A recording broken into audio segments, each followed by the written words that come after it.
The meeting will come to order. Please call the roll. This is roll call for House Education, March 2nd, 2026. Representative Bratton. Here. Representative Erickson. Here. Representative Guggenmoss. Here. Representative Kelly. Excused. Sorry. Representative Lawley. Excused. Representative Singh. Here. Representative Strock. Here. Representative Williams. Here. Chairman Andrew. Here. Mr. Chairman, you have a quorum. All right, thank you. The first bill on the table for our consideration is, we're out of order, which one? Senate Joint Resolution 5. Please come forward.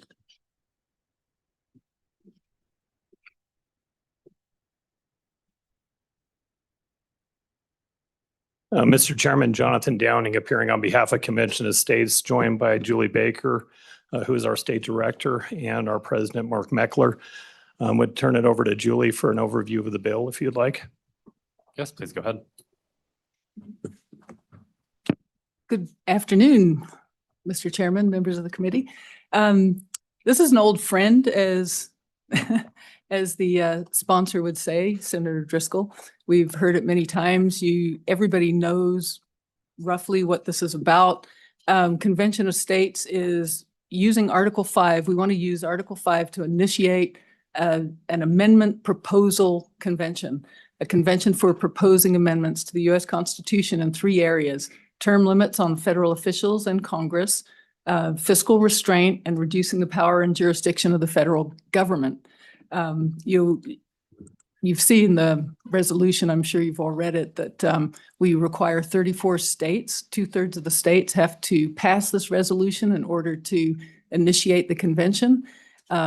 Amendments are proposed and discussed, and any amendments that the majority of the states think are worthy of adding to the Constitution will be forwarded to the states, and 3/4 of the states have to ratify in order for this to become part of the Constitution. Then the reason we feel we need this is because Washington, D.C. has become so big and so bloated. And as we know from decades and decades of history, they're reluctant to limit their own power. So, and you can see that from the spending. We're close to $40 trillion of debt with, I think it was something like 170 trillion of unfunded liabilities. Every single administration but one has spent more than the next. And if nobody knows, that was Calvin Coolidge. So we feel we have to do this. Wyoming is in a really good position to be able to join the 20 other states that have already passed this. Kansas just passed back in January.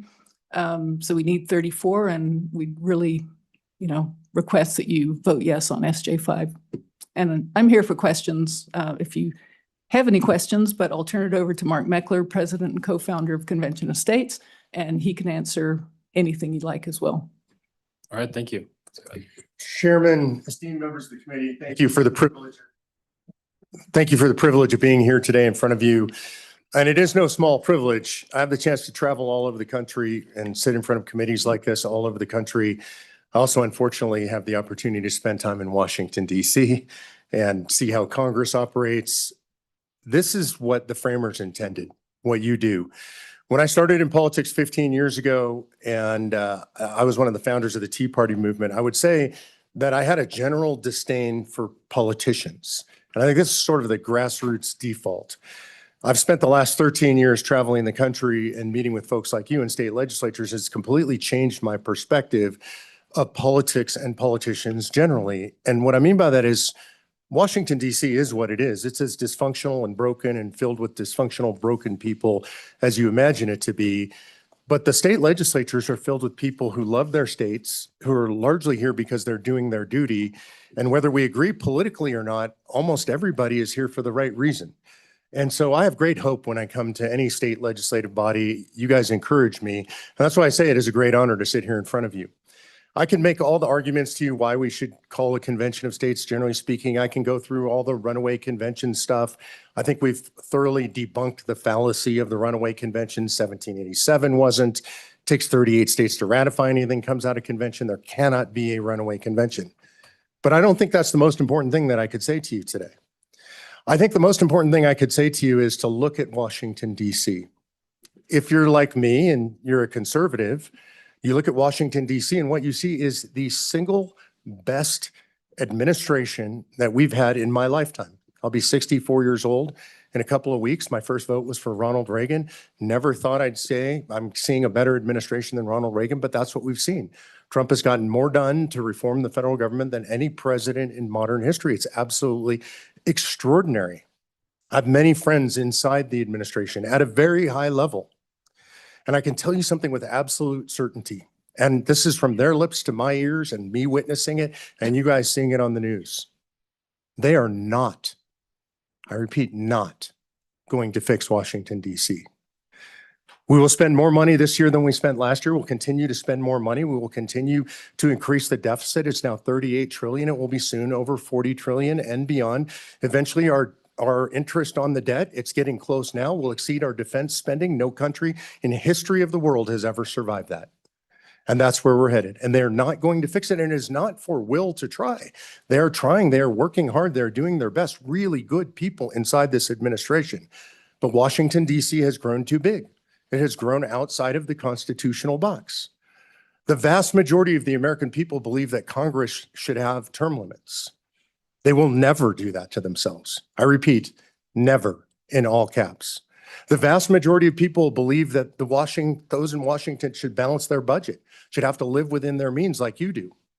They will never, never, never do that to themselves. There is no incentive to do so. The vast majority of people in this country believe that Washington, D.C. is too big and it does too much. And even across party lines, we may disagree on which parts are too big and in what places they do too much, but we can all absolutely agree on this. They will never limit their own power. If you believe they will, then you lack a basic understanding of human nature. This is not what human beings do. Never in all of human history has a government or a tyrant or somebody who's outgrown their original bound said, you know, I think I have too much power. I'm just going to give it back. So if we all agree that Washington, D.C. is out of control, if we all agree that their fiscal house is completely out of control, if we all agree that we should impose term limits, I would posit to you that we have to do it. And if it's not this, and if it's not now, I don't know what the alternative is. And I'm happy to stand for questions. Thank you. Are there any questions for the panel? Seeing none, thank you. Thank you. All right, the bill was presented. Would the sponsor like to have any words?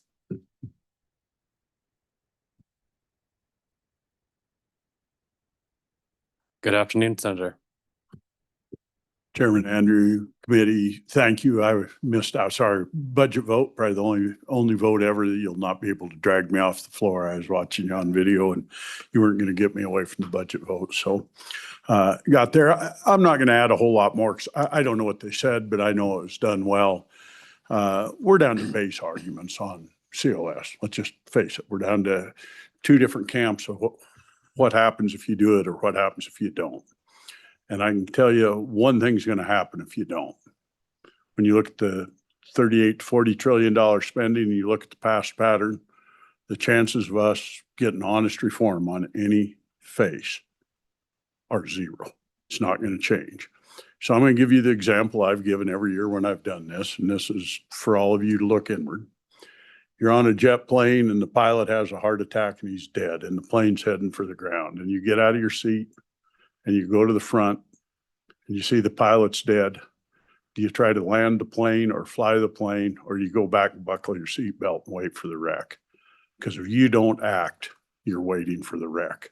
That's really the truth of it. Is sometimes inaction is actually an action in itself.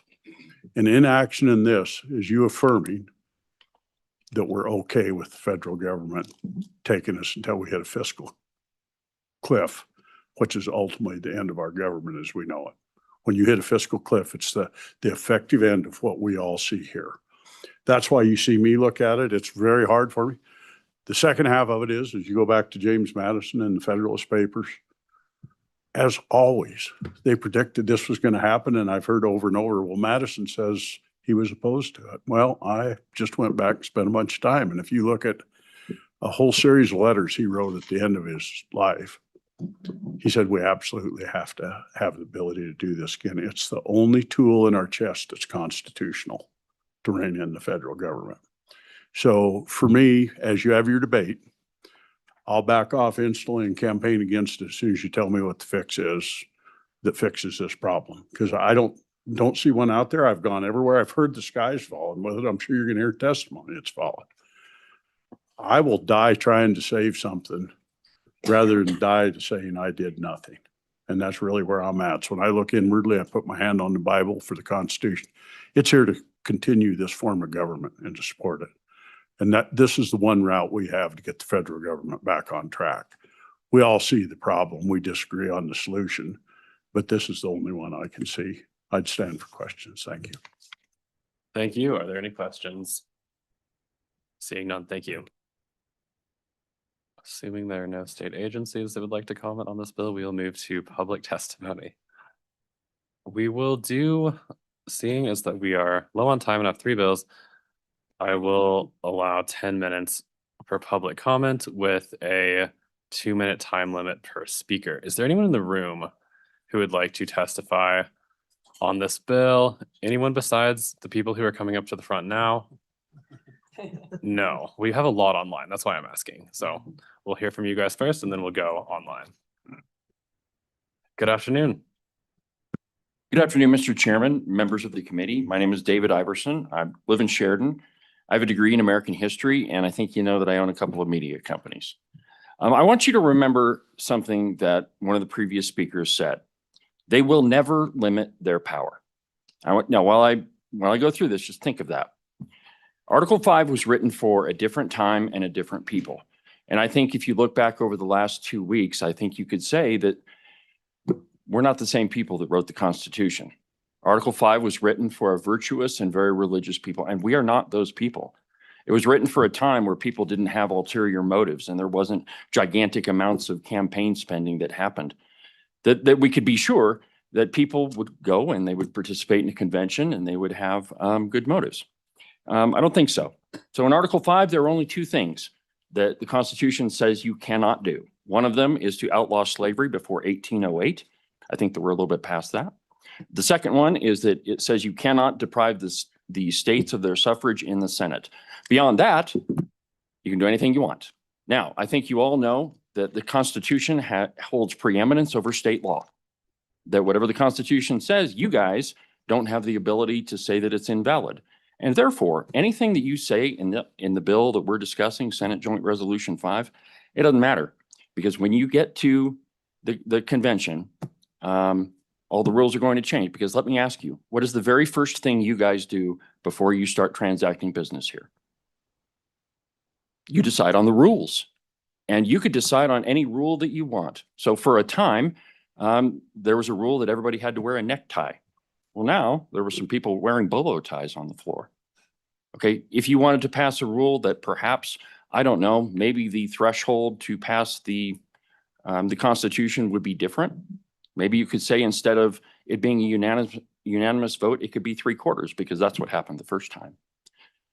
Nothing you have in that bill means anything because when you get to a convention, you'll be able to do anything you want. It's a very dangerous idea and you should write it down today. Thank you for your comments. Are there any questions? Seeing none, good afternoon. Thank you, Mr. Chairman, committee. My name is Marguerite Herman for the League of Women Voters. The League has been a strong cautioner about the convention of the states, simply for a lot of the things with Mr. Iverson mentioned, and also that one of our really founding central principles is proportional representation.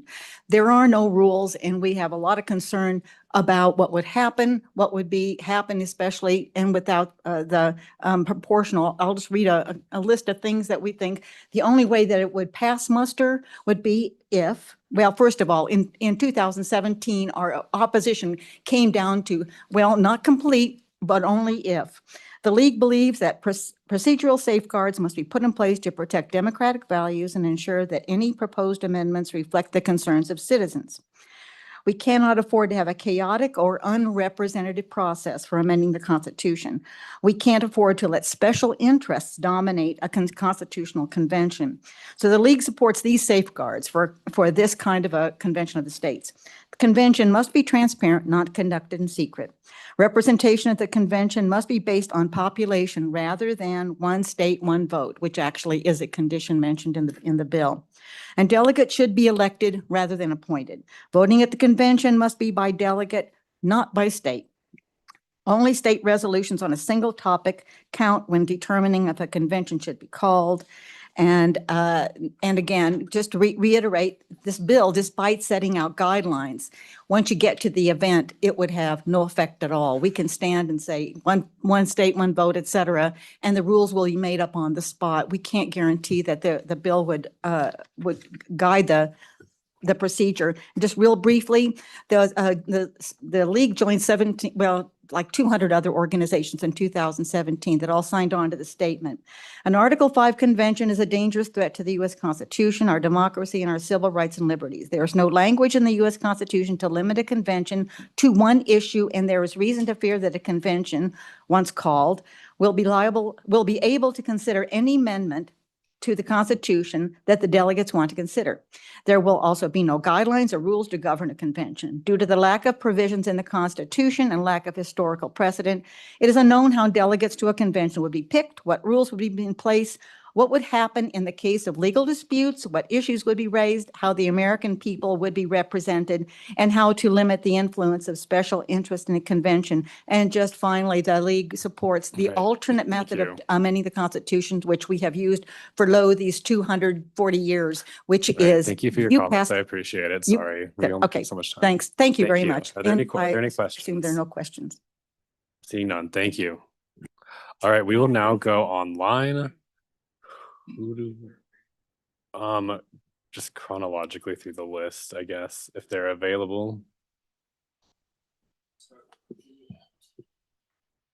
All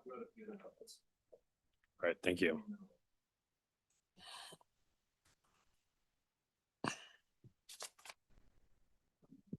Gonna go Jimmy, I'm sorry, apologize. We'll go Elena Campbell first. All right, thank you. Good Mr. afternoon. Hello, Mr. Chairman and committee members. I really have little to add to David Iverson's testimony. I am against this. A lot of risks. Just as he said, they can arrive up there, they can gavel in and change all of the rules. It becomes a plenary or a general convention instead of things that we thought it was going to be before sending our delegates. In this particular bill, there is no automatic recall. We're not swearing in our delegates before they go. So there are a number of reasons to caution you on this bill. Thank you. Thank you. Are there any questions? Seeing none, thank you. Next, we will have Vaughn.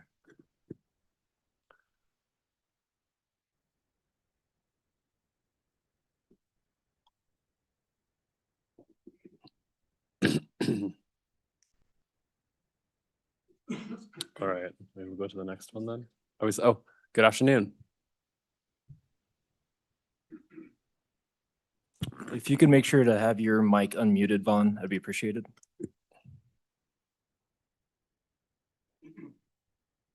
Press the space bar. How about now? Yep. I guess my comment is if the existing constitution is being trampled underfoot, what guarantee do we have that any additional rules will make a difference? We need rules, obviously, so it's just a comment. The other thing that I wanted to mention is it's not just the politicians, it's the people. People have expectations and stuff, and the pressures from other countries, defense spending and all that come into it. So it's not a simple issue. So I would say that I'm not comfortable with it, and I just wanted to add my comments. Thank you for your time. Thank you. Next, I'm trying to add Larry Dodge if he will accept the invitation. And it looks like he's joining now. So whenever you're ready, Larry, please have your mic unmuted and your camera visible.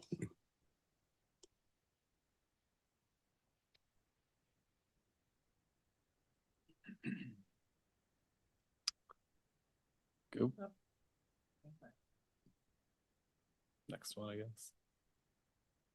Oh, Larry Dodge, are you online to testify?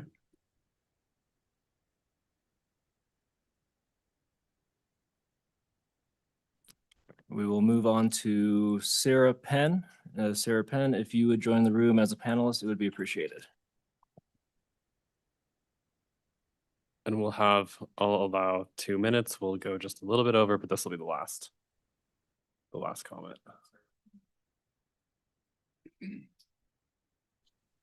Okay. Hello, guys. Good I'm Sarah afternoon. Penn, and I'm from Fort Washakie. Thank you for the opportunity. I literally am driving in my car, and I had to just pull over to the side. So I want to speak in opposition to this bill. As what has already been said, I don't want to reiterate too many things, but just point to the fact that we already have a constitution that isn't being followed. If we change that constitution, is that going to change the way that people pay attention to it? I don't think so. A wise man by the name of Daniel Webster once said, "A strong conviction that something must be done is the parent of many bad measures." And I think that that fits perfectly when we're talking about this Article 5 Convention of States, whatever it is that you want to call it. Because we just need to do something, we have an out of control government, let's just try it, I think is a bad way to handle this. We already have a constitution, as we said, that's been ignored. Justice Scalia used to endorse this. When he was a law professor, he said this was a good idea, and then he changed his stance that this is a bad idea. And he said, and I agree with this, this is a terrible 10th century to write a constitution.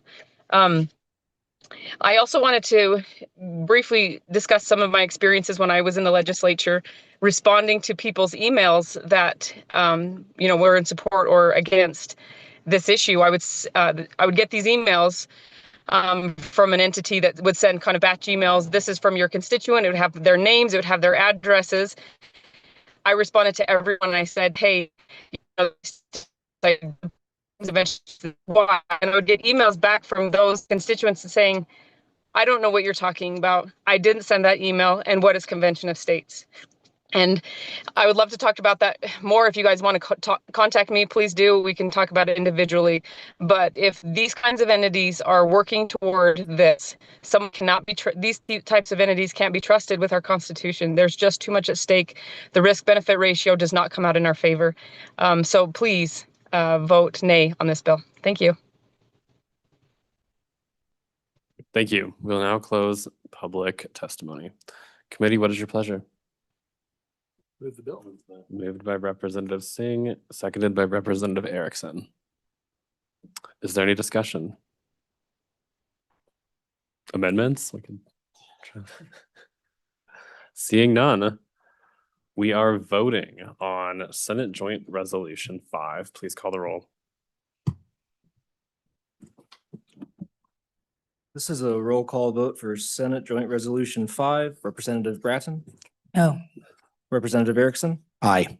Representative Guggenmoss? No. Representative Kelly? Excused. Representative Lawley left an absentee form, vote of aye. Representative Singh? Aye. Representative Strzok? No. Representative Williams? Aye. Chairman Andrew? Aye. That is 5 ayes, 3 no, 1 excused. Thank you. Senate Joint Resolution 5 has passed the committee. Senate File 72 is now on the table for our consideration. I think so. Looks like that's coming up. Yeah, I think. It is a big one. Yeah.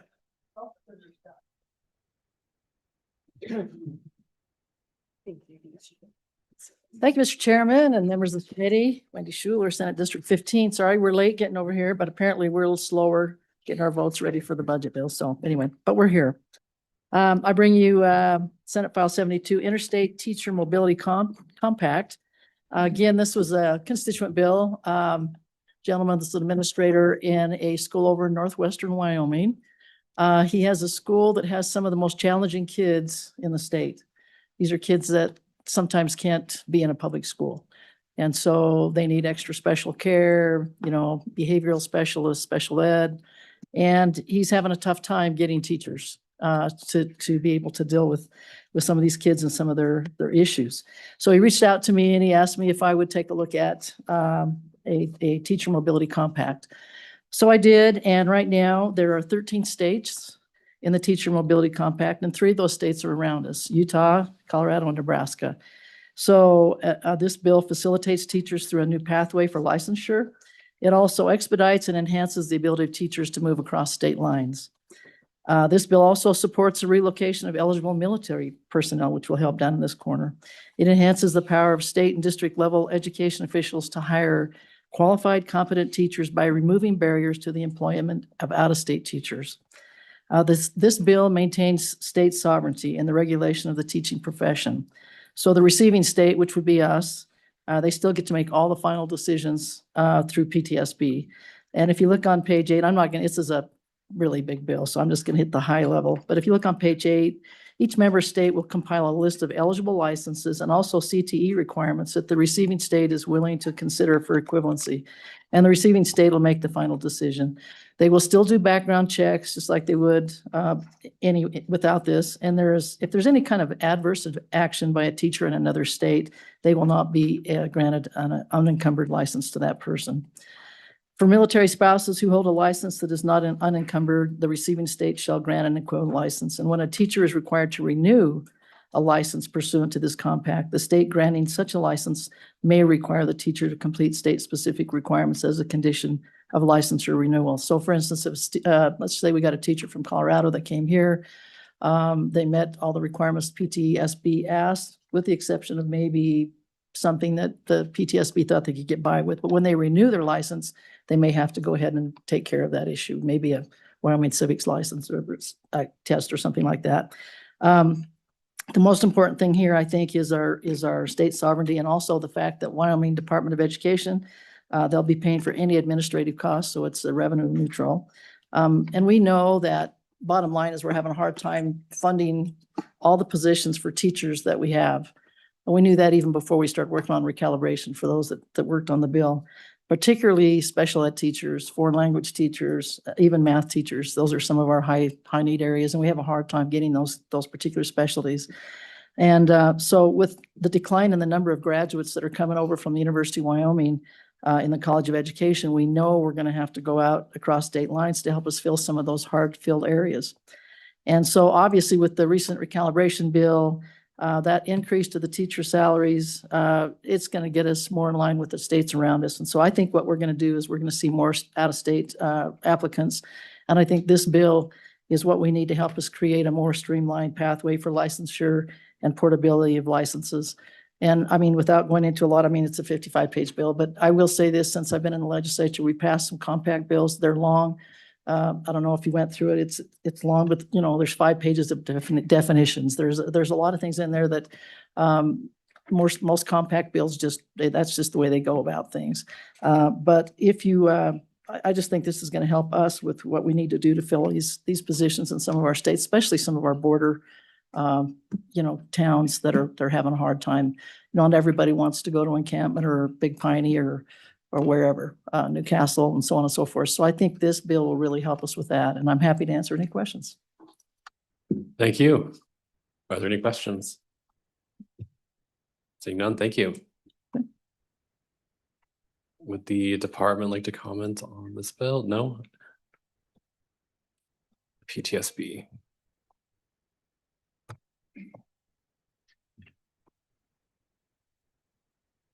Good afternoon.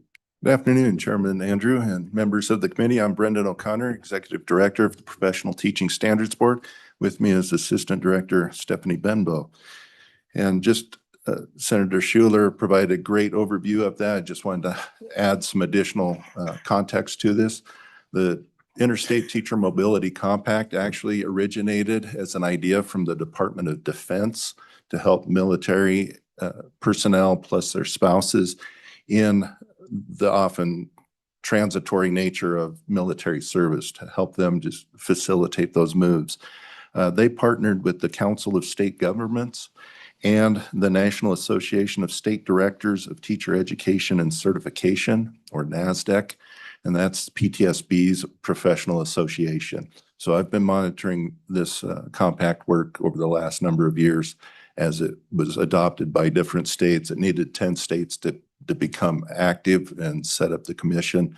As Senator Schuler just mentioned, there are now 13 states in effect.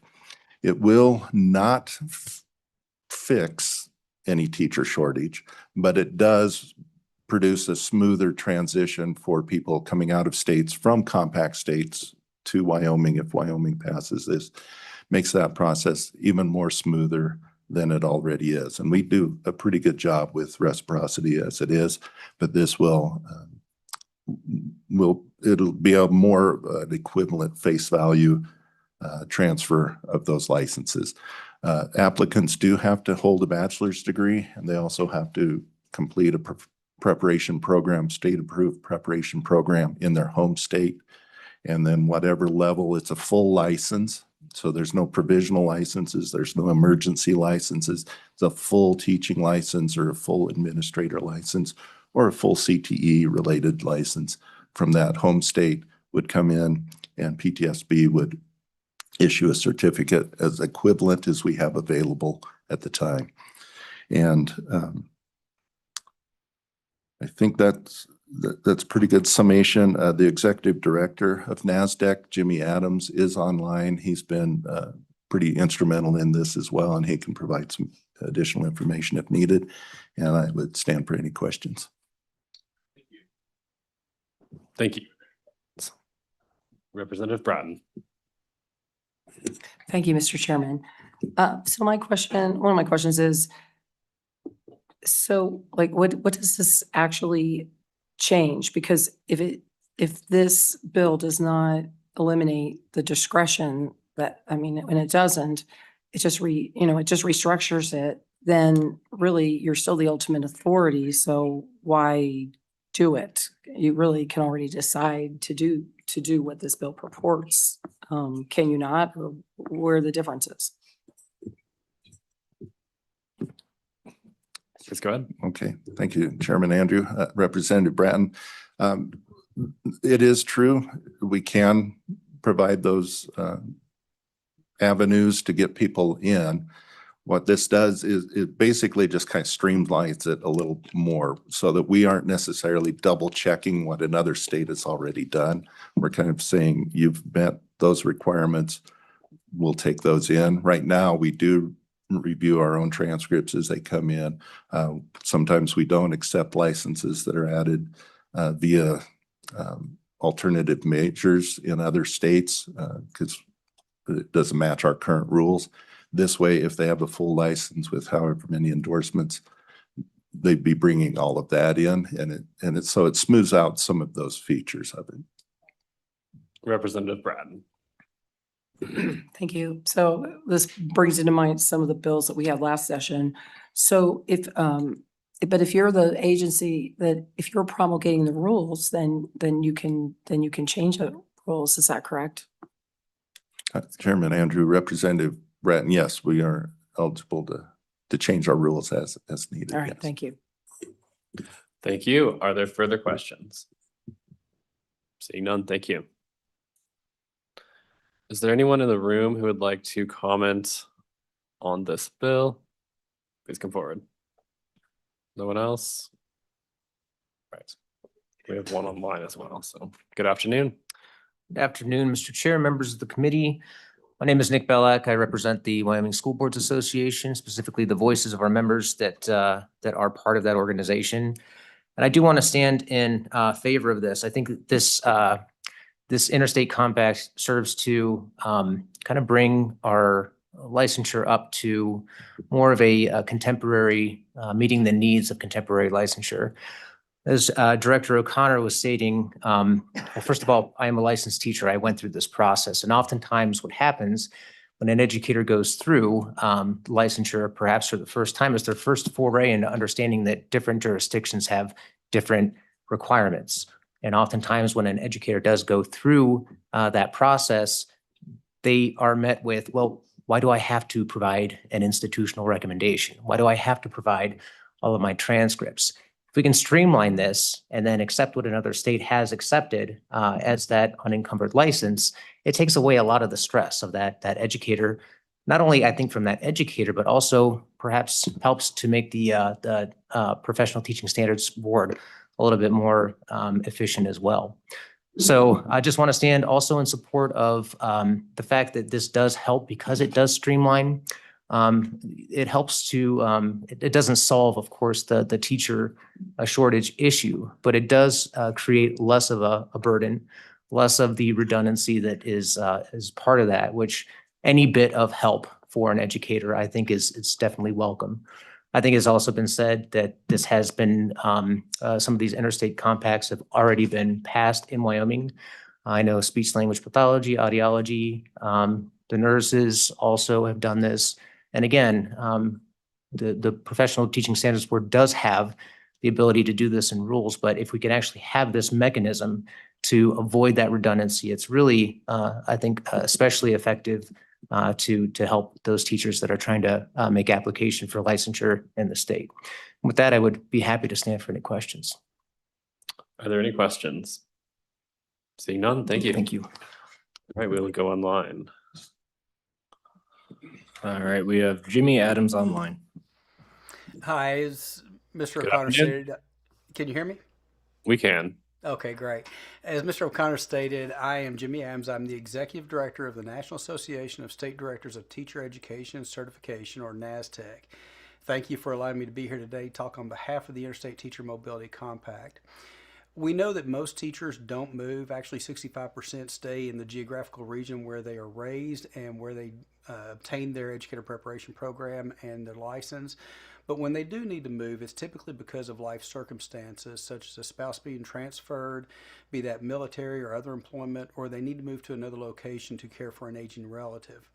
They have found that it's difficult to obtain a license in the state to which they are going due to state-specific requirements, such as having to take additional graduate level courses or taking a content assessment that they may have taken 20 years ago and scored 2 points lower than what your state would be requiring. These things can be costly, and they don't recognize the years of professional experience by the teacher. And we found that many of them just leave the profession as a result. For over 95 years, NASDAQ has worked to improve the portability of educator licenses, and NASDAQ serves as the host for the Interstate Teacher Mobility Compact.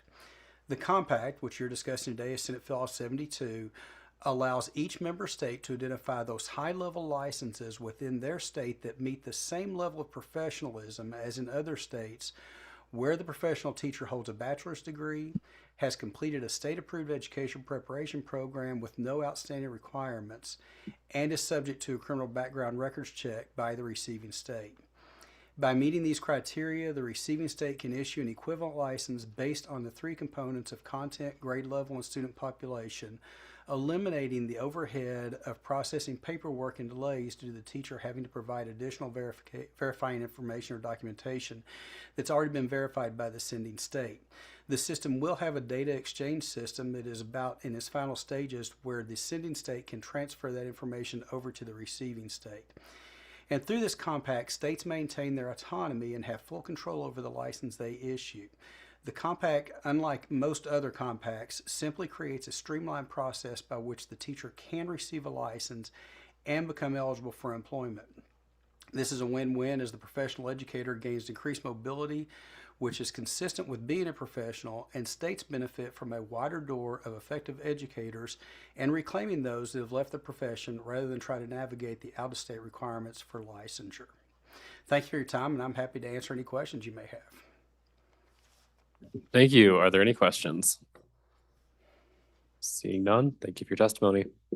Thank you. All right, we'll now close public comment. Committee, what is your pleasure? Moved by Representative Erickson and seconded by Second. Representative Singh. Is there any discussion? Representative Bratton. Thank you, Mr. Chairman. May I ask the department what they anticipate the costs to be of setting up this? Yeah, the compact people. Yeah, it's weird fiscal. Thank you. Thank you. Chairman Andrew, Representative Bratton, at this point, the cost is indeterminate. They're still working on that data transfer piece, which would be part of the cost to maintain that software facility. Actually, PTSB, using our certification funds, our other funds, would be the responsible agency for paying for that. As I've spoken with recently, the chair of the commission, they are looking at trying to hold those costs below $5,000 annually.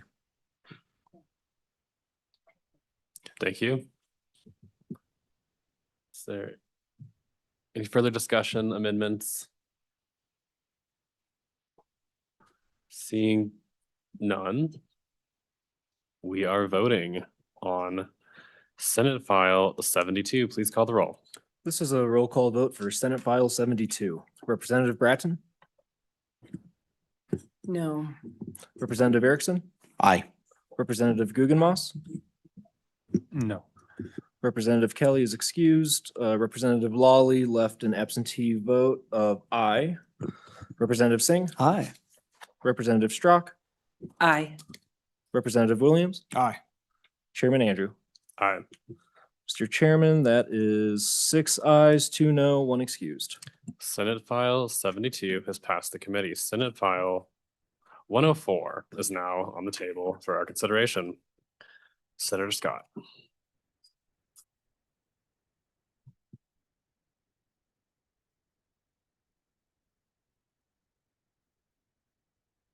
Good afternoon. Mr. Chairman,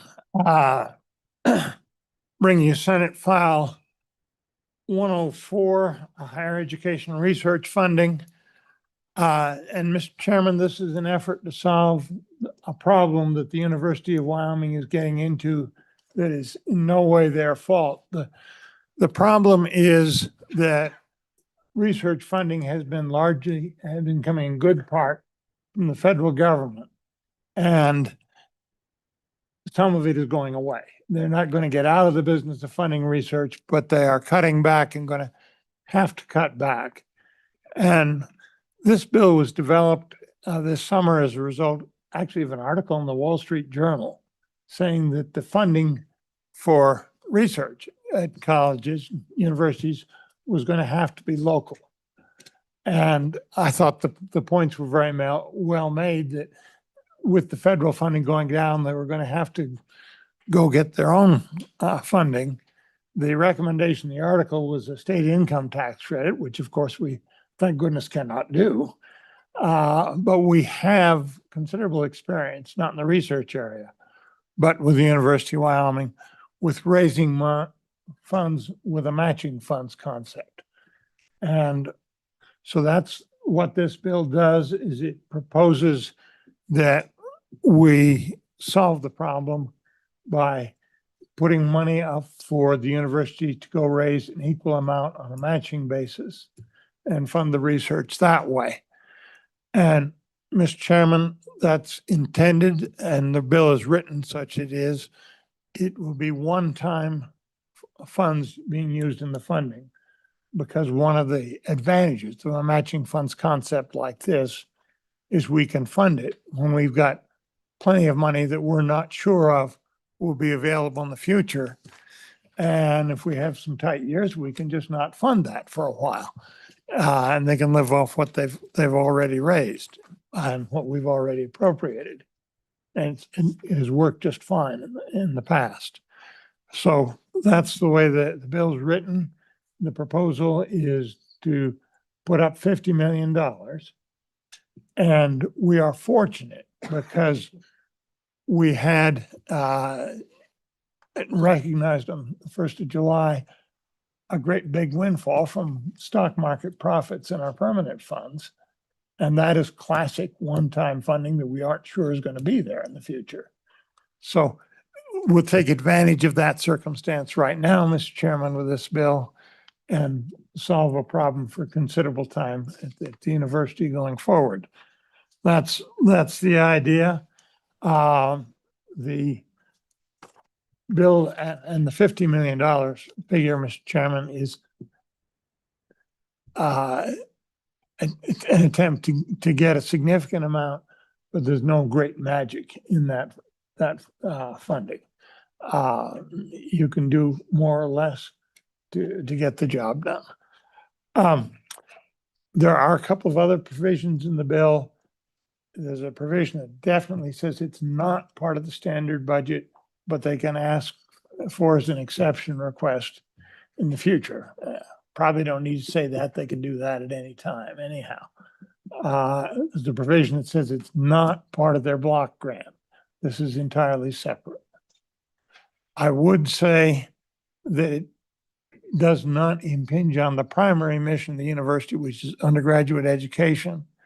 But I'll tell you from personal experience that getting education from somebody who's actually doing high quality research, it benefits the undergraduate education right there. You learn things you otherwise wouldn't. There's a couple of other provisions, right, that are designed to improve the quality of research.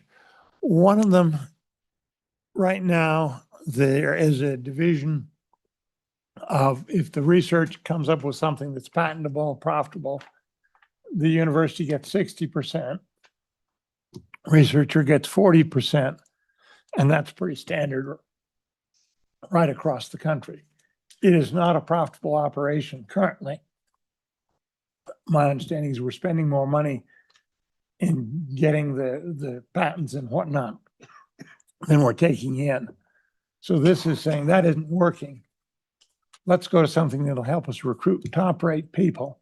So it changes the default position to 85% to the researcher and 15% at the university.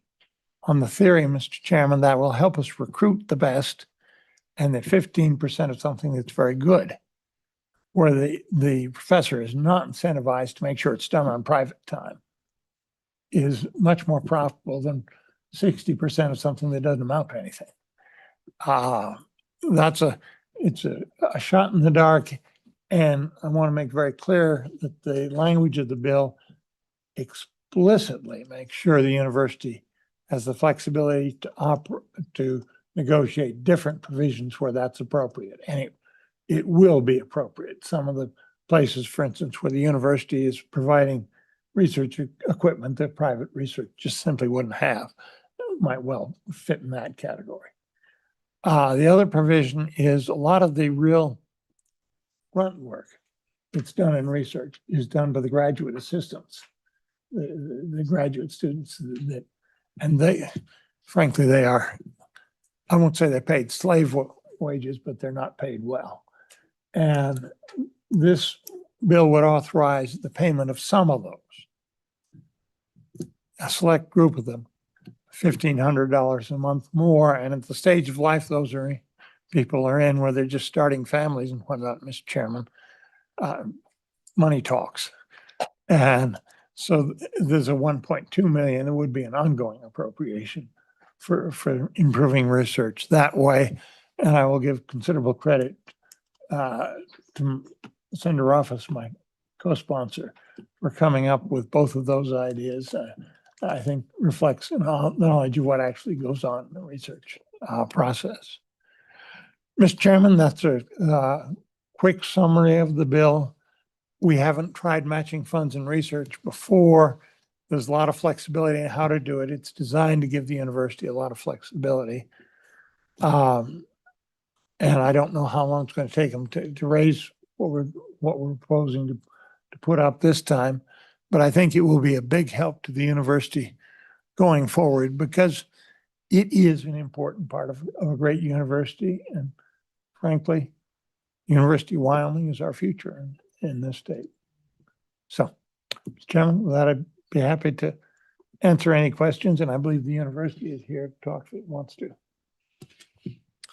All right, thank you. Are there any questions? Representative Singh. Thank you, Mr. Chairman. Senator Scott, I'm looking here and I'm seeing that you made 2 amendments to this bill. And so I was just wondering if you could tell us about those. Okay. There were actually, there were 2 amendments, but there are really 3 things. We cleaned up some language. The LSO drafting process is very slow on this, and I couldn't get some errors fixed before introducing it. So this is some just language cleanup that gives the university a little more flexibility is the front thing. The language on the appropriation was not the standard budget language. And I promised the Appropriations Committee in the Senate side that I get that fixed. And so it does that and is the normal language that they see for one of these things that is not going to be an ongoing standard budget appropriation. So that's the second. The third point is that went to that 8515 provision. We'd had a lesser provision in there, and Senator Office and I confirmed and decided to present it to the Senate. Let's try something radical to do something different here that will really build the university up. But again, I would emphasize on that. The other language in the bill gives the university total flexibility, which they will need to negotiate individual deals as appropriate. Thank you. Thank you. Follow-up? No, Representative Bratton. Thank you, Mr. Chairman. Senator, did you check it? I would be interested in knowing what the other schools that perhaps surround us and surrounding states, what their splits are, and if who would be University of Wyoming would be competing with. Senator Scott. Mr. Chairman, I did look into that. There is some variation. Anywhere from 30-70 to 50-50. It does vary a bit. Nobody is in the league that this is proposing. This is okay, let's go out and see if we can hit a home run on this. But again, the university will have flexibility to negotiate. And I'm sure we'll do so. But what the university is now doing is pretty much the standard across the country with 10 percentage point type variation. And I did find out what they were in the surrounding states. And at this point, I don't remember exactly which state was what. Thank you. Are there any further questions? Senator Scott? Seeing none. Thank you. Okay. Yeah. The department like to comment on this one? No. All right. The University of Wyoming?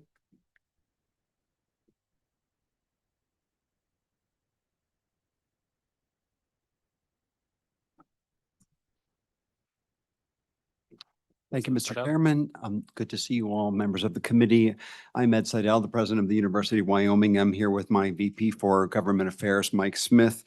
And I just want to say thanks for hearing us this morning or this afternoon. We're very, very supportive of this proposed bill. It would fit right in with the directions that we've been trying to build and I think successfully building the university in over the last years. One of my top priorities has really been, to rev up the research engine at the university and to make sure that the work that we do is actually more directly applied to outcomes that help advance the state of Wyoming, either R&D that's important for the state or things that would help grow new businesses, for example, or have partnerships with companies. And so we've worked very hard and we've been successful. Our faculty are more able than ever to do R&D that matters in the state. We've more than doubled the amount of external funding that we brought in to the university from places like the federal agencies, National Science Foundation, Department of Energy. When I arrived here, it was around $90 million a year. I mean, last year we hit $221 million. And so it's been a major effort to put in the support services and the incentives for faculty to do more R&D. And we've been recognized for this. We've become what's called a Carnegie R1 Research University. That's in the top 4.8% of all U.S. universities in terms of the research capacity that we have. So we're really proud of that. In addition to that, we've built up tech transfer and entrepreneurship activities. We have brought in some very experienced people in tech transfer. We created a thing called the Center for Entrepreneurship and Innovation across the entire university.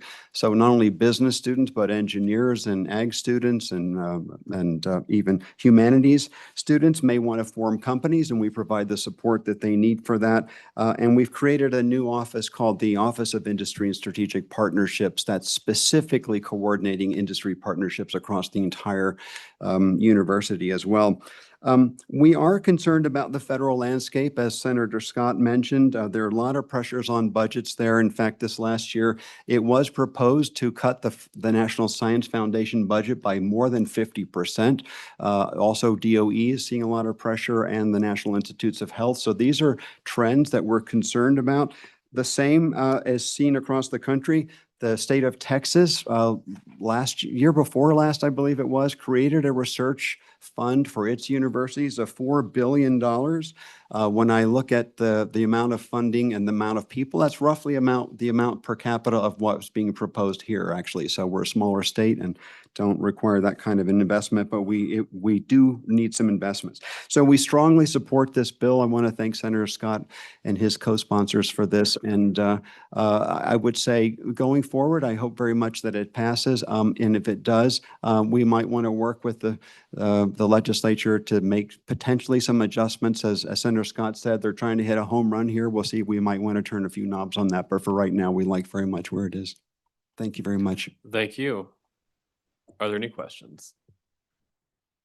Seeing none, thank you. Thanks. Is there any public testimony on this bill? Anyone in the room who would like to comment? Seeing none, there's none online, so we will close public comment. Committee, what is your pleasure? Moved by Representative Strzok, seconded by Representative Erickson.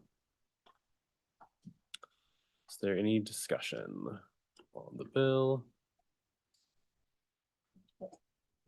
Yeah, I do. Yeah, I was waiting to see if they want to talk about it first. I do have an amendment. I like this bill, and I like particularly the 15-85% split. I think that would make the university very attractive to our nation's most active research students, research professors. And I also like the being able to incentivize those people and bring them to Wyoming. I think there's a lot to be gained there. I don't see this bill making it across the House floor with the $50 million appropriation. And so I brought an amendment to keep the program, keep the $1.2 million for the $1,500 monthly research bonuses as an ongoing appropriation. So we keep the program in place, we get the program, we could potentially start funding this later.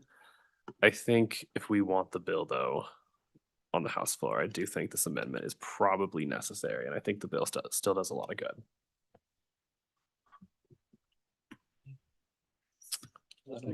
Did I move? I didn't. Oh, I move amendment 601. Seconded by Representative Guggenmoss. Is there any discussion on the amendment? Representative Bratton. I agree with the chairman, and I think this is a really interesting bill.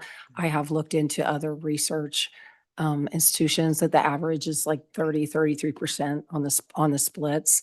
And so having a different percentage, I think would be attractive to bring in some of those top-notch students. But yeah, I think I support the amendment because I think we want to keep this discussion going. So thank you.